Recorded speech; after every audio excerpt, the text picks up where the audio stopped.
서치라고 하는 이름의 종교연구소에서 우리 신앙생활하는 사람들이 어떻게 신앙생활을 해야 되느냐, 어떻게 믿어야 하느냐, 이런 것을 이렇게 연구하면서 한 8가지를 뽑았습니다.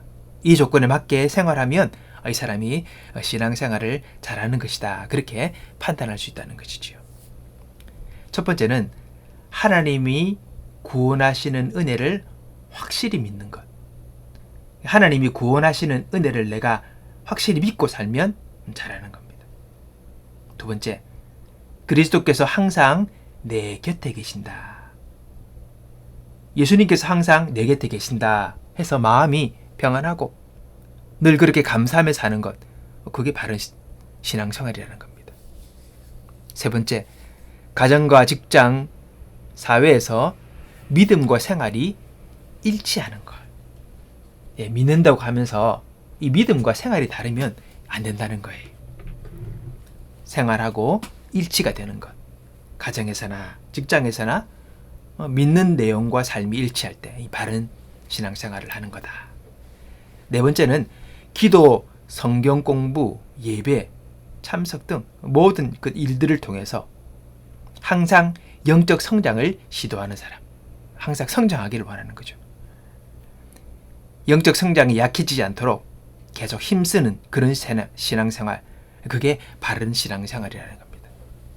다섯 번째, 신앙 공동체 속에서 들어가 나만 신앙생활하는 게 아니라 다른 동료들도, 다른 사람들의 신앙생활까지도 염려하고 돌보고 그들을 위해 봉사하는 게, 이게 바른 신앙생활이라는 겁니다. 여섯째, 인종, 남녀, 계급을 초월해서 이웃의 복지를 위해 힘쓰는 것. 그다음 일곱 번째, 사랑으로 인간을 섬기는 것. 모든 일에 그리스도의 사랑으로, 주께 받은 사랑으로, 그 감격으로 다른 사람을 또 섬기는 것. 이게 바른 신앙생활이다. 마지막 여덟 번째는 사회 정의를 위해서도 항상 사명을, 책임을 느끼는 것. 이것이 바로 8가지 기준을 이야기한다는 겁니다. 오늘 여러분 어느 정도에 부합되는지 한번 생각해 보시면서 내가 어떻게 또 신앙생활을 해야 될 것인가를 생각해 보는 것이 필요하겠습니다. 데살로니가 후서 3장 2절 말씀 보면 이런 말씀이 있습니다. 믿음은 모든 사람의 것이 아니다. 그렇게 말씀합니다. 맞지요? 누구나 다 믿는 게 아닙니다. 세상 모든 사람들이 다 신앙생활하고 있지 않지 않습니까? 그래서 이 믿음을 가졌다는 것은 이거는 특별한 은혜입니다. 하나님의 복이죠. 믿음은 사람의 의지가 아닙니다. 사람의 지식도 아닙니다. 그 사람 마음대로 믿음을 가진다고 해서 가지고 지고 그런 게 아니잖아요. 이건 하나님이 주시는 선물입니다. 은혜입니다. 믿음은 지식의 세계도 의지의 세계도 아니고 하나님이 주신 은사, 선물. 이 선물로 우리에게 믿음을 주신다는 것을 우리는 알아야 합니다. 이것이 성경에서 이야기하고 있는 중요한 내용입니다. 자, 그렇다면 오늘 우리 믿는 사람들, 신앙생활하는 사람들의 가장 큰 고통이 뭔지 아십니까? 적어도 이 정도는 우리가 되어야 될 겁니다. 믿어지지 않는 거예요. 믿고 싶은데 믿어지지 않는 것.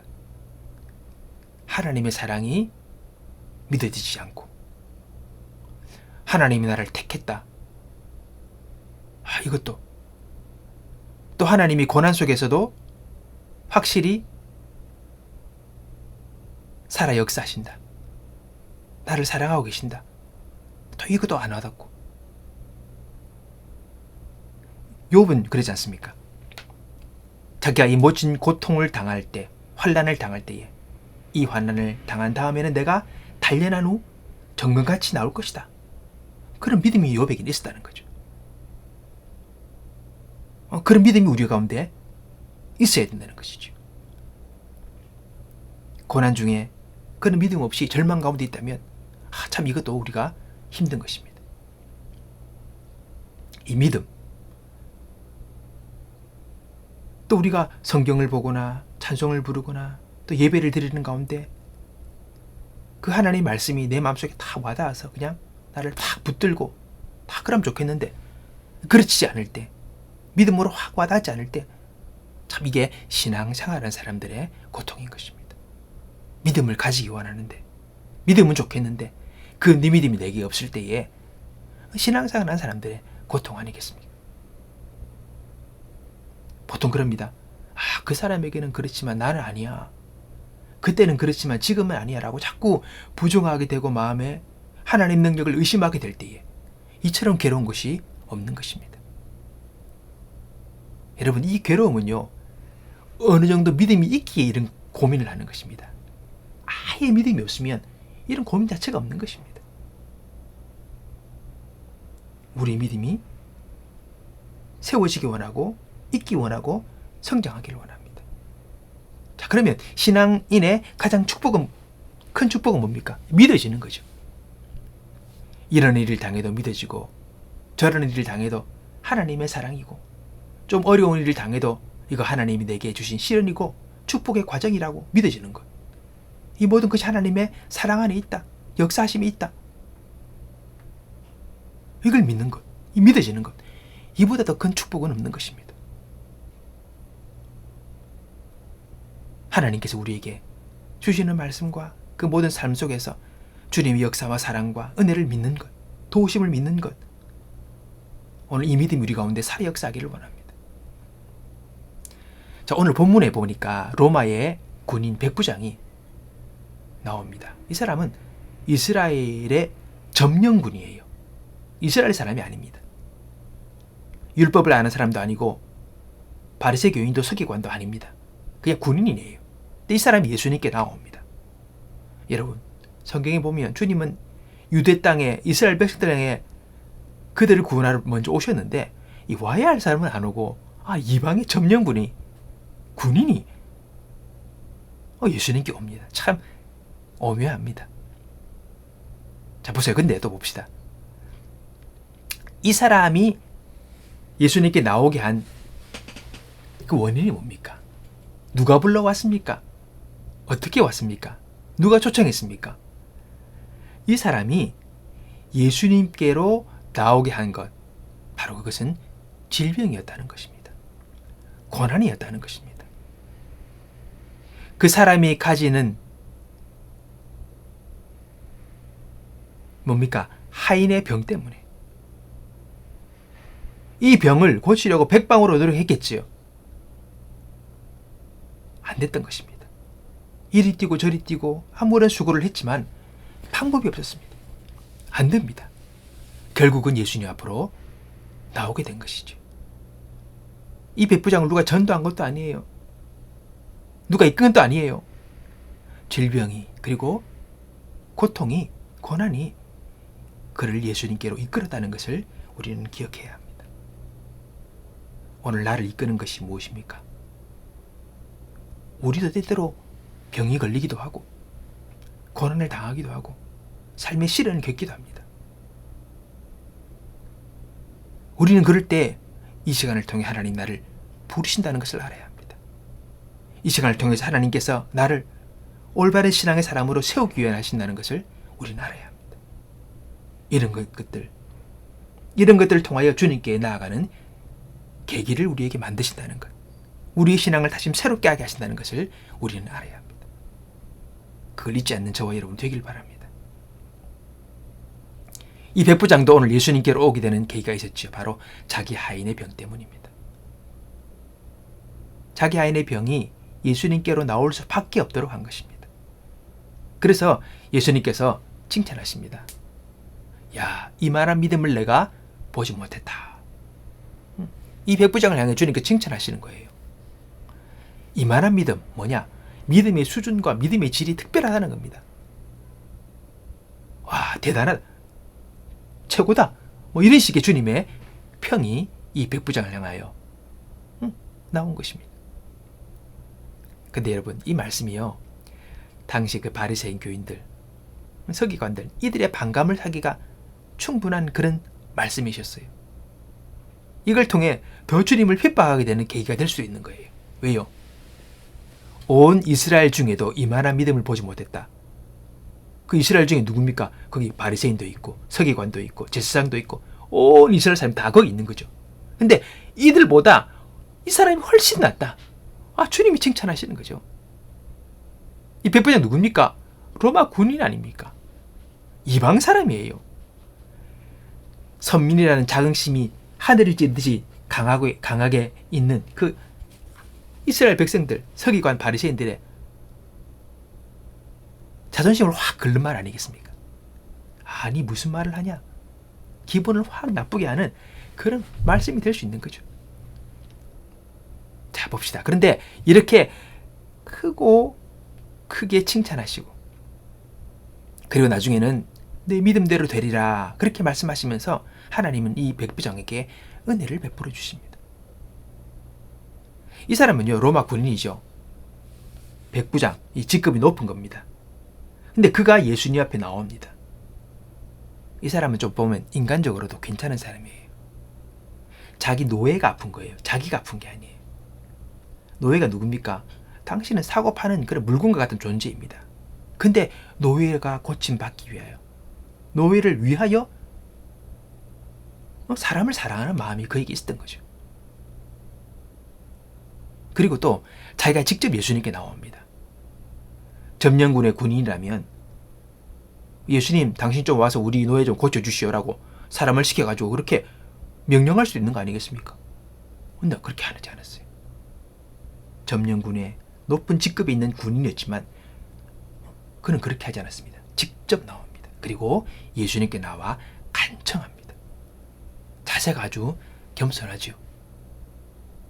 굉장히 인도주의적인 그리고 수준 높은 인격의 사람인 것을 좀 우리가 어느 정도 볼 수가 있는 것입니다. 자, 이렇게 주님 나왔을 때에 예수님이 그래? 내 너희 집에 가자라고 선뜻 나섭니다. 근데 이 사람이 뭐라 합니까? 아이고 오지 마십시오. 여러분 보통 우리가 아프면 어떻습니까? 와서 같이 가까이 와서 이렇게 안아주기도 쓰다듬어 주기도 하고 안수도 하고 기도도 해주고 뭔가 좀 친근하게 좀 뭔가 와서 이렇게 해주길 원하는데 이분은 오지 말라는 거예요. 왜 오지 말았느냐? 자기 집은 누추하다는 겁니다. 여러분 보세요. 이 사람은 이방 사람이에요. 군인이에요. 보통은 그런 사람들은 높은 직급에 있는 사람은 집에다 산당을 차려놓습니다. 우상을 모셔놓고 다 그런 거죠. 이런 곳에 우리 주님께서 오시기는 그렇다는 겁니다. 자기 나름의 경건이에요. 제가 감당하지 못하겠습니다. 이 누추한 곳에. 그리고 또 조금 더 깊이 생각해 보면 그런 거 있어요. 만약 예수님께서 이 백부장 집에 왔다. 가면 어떡합니까? 가면 당시에 바리새인들, 서기관들, 그 말하기 좋아하는 사람들 오죽이나 말을 하겠습니까? 예수가 이방 사람의 집에, 그 로마 군인의 집에, 우리를 점령한 이 군인의 집에 들어갔다. 온갖 비난을 또 퍼붓지 않겠습니까? 다 주님 받으셔야 되는 거죠. 어떻게 보면 이 모든 것들을 이 백부장은 생각했기에 이 오는 것 제가 감당 못하겠습니다. 그렇게 말하는지도 모르겠습니다. 그러면서 하는 말이 뭡니까? 말씀만 하세요. 말씀만 하세요. 말씀이면 충분합니다라고 그렇게 말하는 겁니다. 주님은 이 백부장의 반응에 참 감동하셨어요.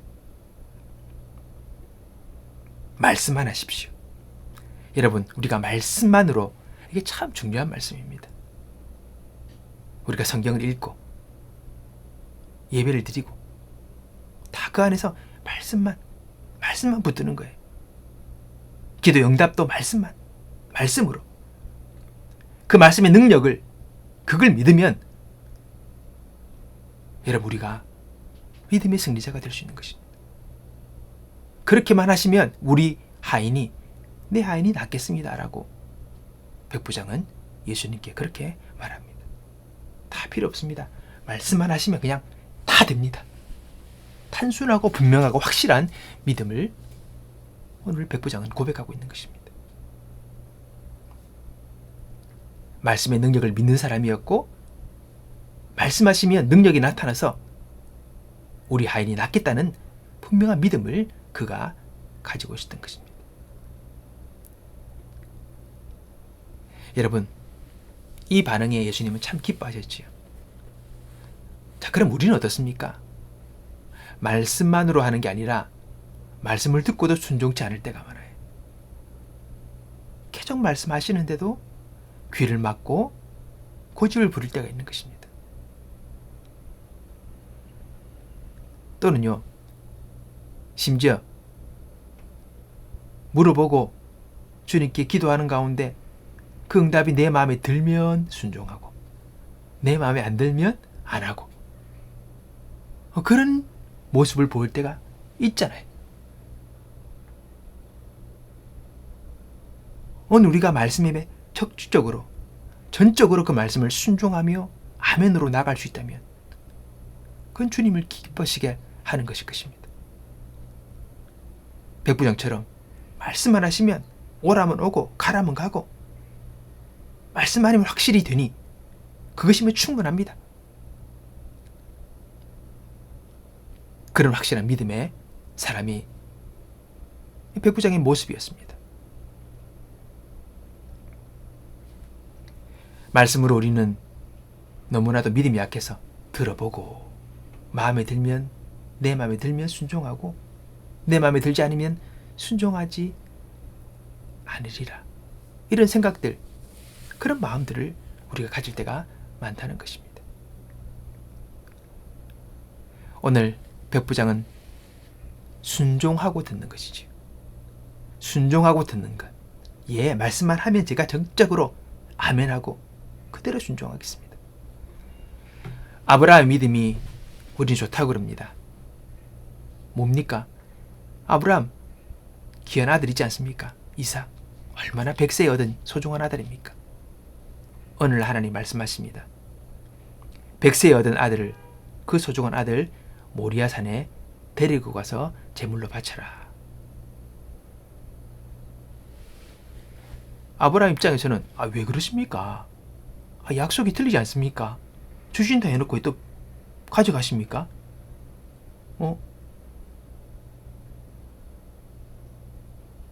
할 말이 많지 않습니까? 아브라함 속에는 할 말이 많았을 거예요. 근데요, 아브라함이 아무 말 하지 않습니다. 대꾸하지 않습니다.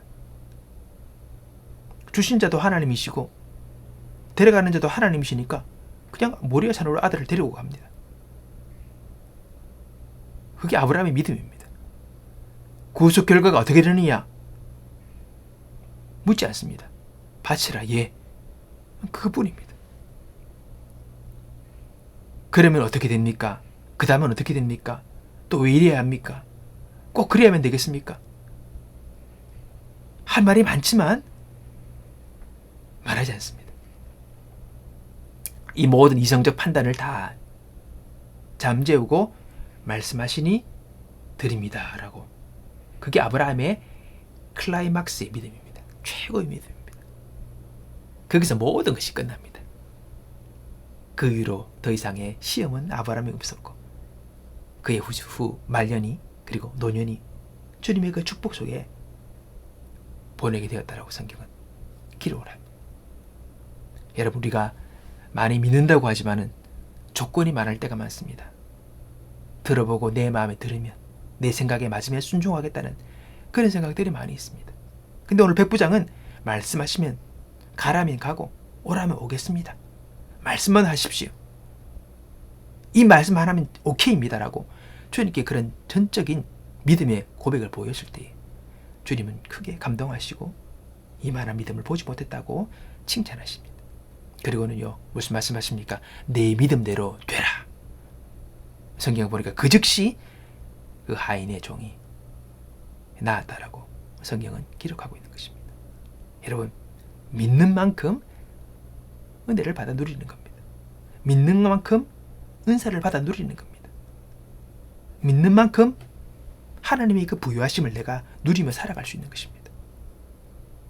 우리가 이것을 알아야 합니다. 마틴 루터가 그럽니다. 믿음이 뭐냐? 하나님의 은사를 받는 그릇이다. 이 그릇이 완전하고 그릇이 커야 한다. 그 그릇만큼 받는 것이다. 오늘 여러분, 내 삶에 하나님의 은혜와 복을 얼마나 내가 누리고 있는가? 나의 믿음의 그릇은 얼마나 되는가? 나는 정말 믿음의 사람인가?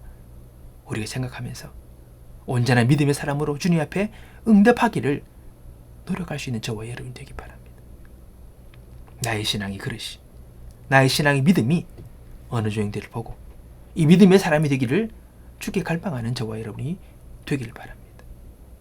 오늘 저와 여러분이 이 믿음의 사람이 되어져서 우리가 하나님 앞에 칭찬받으며, 주께서 말씀하십니다. 분명히 믿음이 없이는 기쁘시기 못하나니 하나님께 영광이요 우리 삶 속에서는 하나님의 풍성하심을 누리는 귀한 온전한 믿음의 사람들로 저와 여러분이 서게 되기를 주님의 이름으로 축복합니다.